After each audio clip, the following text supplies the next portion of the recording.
oxir kuni bo'ladi. Bu kompensatsiyaga, ikkisi taraf olganlar olmaydi buni. Buni katta kontumni ham, kichkina kontumni ham olamiz. Sizlarga nima tushdi bu yerdan? Yozib qoldiringlar daxlida. Hozir bizga bu pozitsiya kerak va bu pozitsiya keyin napadashi kerak. Hozir uni ochib ko'ramiz. Mana ketdi.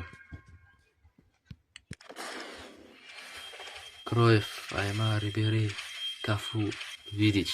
Kim olamiz? Vidic bor. Cafu kerak emas.